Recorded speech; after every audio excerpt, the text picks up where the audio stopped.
राहुल और प्रिया का प्यार स्कूल से शुरू होकर कॉलेज तक पहुंच चुका था। दोनों एक दूसरे से बेहद प्यार करते थे और दोनों ने एक साथ ढेर सारे सपने देख रखे थे। अपनी खुशहाल जिंदगी के राहुल का ये आखिरी साल था। कॉलेज में शाम को मिलने की बात कहकर प्रिया ने फ़ोन काट दिया था। राहुल ने घड़ी देखी तो अभी दिन के 3 बज रहे थे। वह प्रिया से मिलने के लिए बेचैन हो रहा था। आज राहुल ने महसूस किया कि प्रिया की आवाज़ में एक बेचैनी सी थी। शाम होने को आई थी। अचानक राहुल के घर की घंटी बजी और इससे पहले कि राहुल दरवाजे तक पहुंचता, उसकी माँ ने दरवाज़ा खोला। वह प्रिया ही थी। उसने राहुल की माँ को नमस्ते किया और सीधे राहुल के कमरे की तरफ बढ़ गई। राहुल की माँ को उनके प्यार के बारे में पता था, इसलिए वह मुस्कुरा कर रह गई। राहुल की माँ ने कहा, राहुल मैं चाय बना रही हूँ। राहुल ने कहा ठीक है माँ। फिर राहुल ने प्रिया को गले लगाया। राहुल की बाहों में सिमटी प्रिया ने अचानक अपना सर राहुल की तरफ उठाया। राहुल का जैसे सीना फट गया हो। प्रिया की तरफ देखकर प्रिया की आंखों में आंसू भरे हुए थे। राहुल समझ नहीं पाया कि अचानक से क्या हो गया। फिर उसने सबसे पहले प्रिया के आंसू पोंछे और राहुल ने प्रिया से पूछा क्या हुआ जान, तुम रो क्यों रही हो।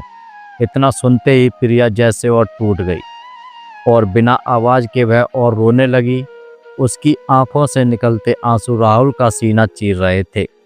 राहुल से रहा नहीं गया और उसने सबसे पहले दरवाज़ा बंद किया ताकि प्रिया के रोने की आवाज़ कमरे से बाहर न जाए। फिर उसने प्रिया को अपने बिस्तर पर बिठाया और खुद नीचे फर्श पर बैठ गया। प्रिया का हाथ अपने हाथों में लेकर उसने प्रिया से कहा, जान बोलो, ऐसा क्या हो गया कि तुम इतना रो रही हो। तुम्हें पता नहीं मेरे दिल पर क्या गुजर रही है। तुम्हारे आंसू देखकर अब प्लीज़ बताओ क्या हुआ है। प्रिया ने अपने आंसू पोंछे। अपने आप को संभालते हुए राहुल का हाथ पकड़कर बोली, हमारा साथ यहीं तक था जान। हमारे रास्ते आज के बाद कभी साथ नहीं होंगे। राहुल को जैसे एक झटका लगा। उसने प्रिया के हाथ को कस के पकड़ा और बोला, क्या पागलों जैसी बातें कर रही हो तुम, होश में तो हो। प्रिया की आंखों से फिर से आंसू टपकने लगे। उसने राहुल को अपने पास बिस्तर पर बिठाया और उसका हाथ पकड़कर बोली, जान अब मैं किसी और की पत्नी बनने जा रही हूँ। पापा ने आज ही मेरा रिश्ता तय कर दिया और घर में सब बहुत खुश हैं। राहुल पागलों की तरह उसकी तरफ देखकर प्रिया की बातें सुन रहा था। उसे समझ नहीं आ रहा था कि वह कैसे और क्या बोले।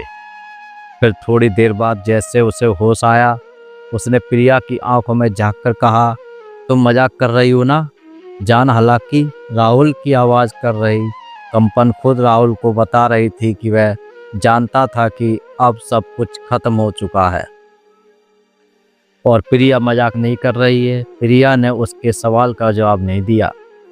अपने चेहरे को दुपट्टे से पोंछकर उसने राहुल से पूछा, क्या तुम्हें यह सच में मजाक लग रहा है। राहुल को अचानक से ऐसा लगा जैसे पूरा कमरा उसकी आंखों के सामने घूमने लगा हो। उसने अपना सर अपने हाथों से पकड़ लिया और एक शब्द न कहकर फर्श की तरफ देखने लगा। सब कुछ धुंधला सा दिख रहा था उसे, क्योंकि उसकी आंखों में आंसू भर आए थे जो अभी अभी उसकी बचपन की मोहब्बत प्रिया ने उसे तोहफे में दिए थे। प्रिया बिस्तर से उठी और दरवाजे की तरफ बढ़ी। राहुल अभी भी वैसा ही बैठा हुआ था। प्रिया ने जब राहुल का नाम लेकर पुकारा तो राहुल हैरान हो गया। प्रिया की तरफ देखने लगा। आज तक जो प्रिया उसे जान के अलावा और कुछ नहीं कहती थी, आज शादी तय होते ही उसे उसके नाम से बुला रही थी। अचानक जैसे राहुल को होश आया, उसके चेहरे पर आंसुओं को साफ देखा जा सकता था। उसके होठों पर एक दर्द भरी मुस्कुराहट थी। उसने प्रिया की तरफ गौर से देखा और बोला, तुम ये कहने वाली हो ना कि मैं तुम्हारी शादी में कोई बाधा न डालूं।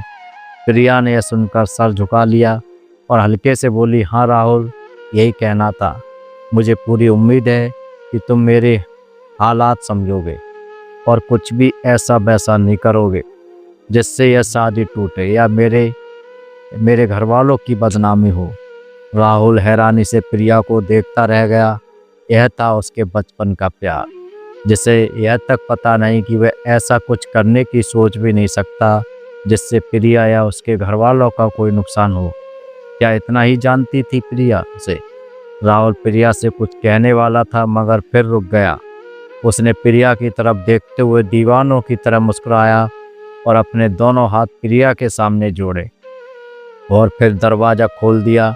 प्रिया जैसे ही कमरे से निकली, उसने देखा कि राहुल की माँ वहीं दरवाजे पर खड़ी थी।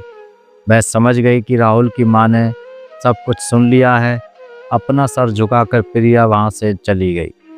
राहुल की माँ ने राहुल के कमरे में चाय रखी और उन्होंने राहुल की तरफ देखा। उसकी माँ बेटे का दर्द देख न पाई और बिना कुछ कहे कमरे से निकल गई। फिर राहुल ने चाय के कप को देखा। चाय से निकलती भाप उसे अपने जख्मी दिल के धुएं की तरह लगी। उसे प्रिया का चेहरा याद आ रहा था। प्रिया के आंसू अब उसे नकली से लग रहे थे और प्रिया के चेहरे पर शादी तय हो जाने की खुशी अब वह याद कर पा रहा था। राहुल का सिर्फ दिल ही नहीं, भरोसा भी टूटा था। उसने कमरे से बाहर देखा तो अंधेरा बढ़ने लगा था। बाहर भी और उसकी ज़िंदगी में भी राहुल की आंखों से फिर से आंसू गिरने लगे।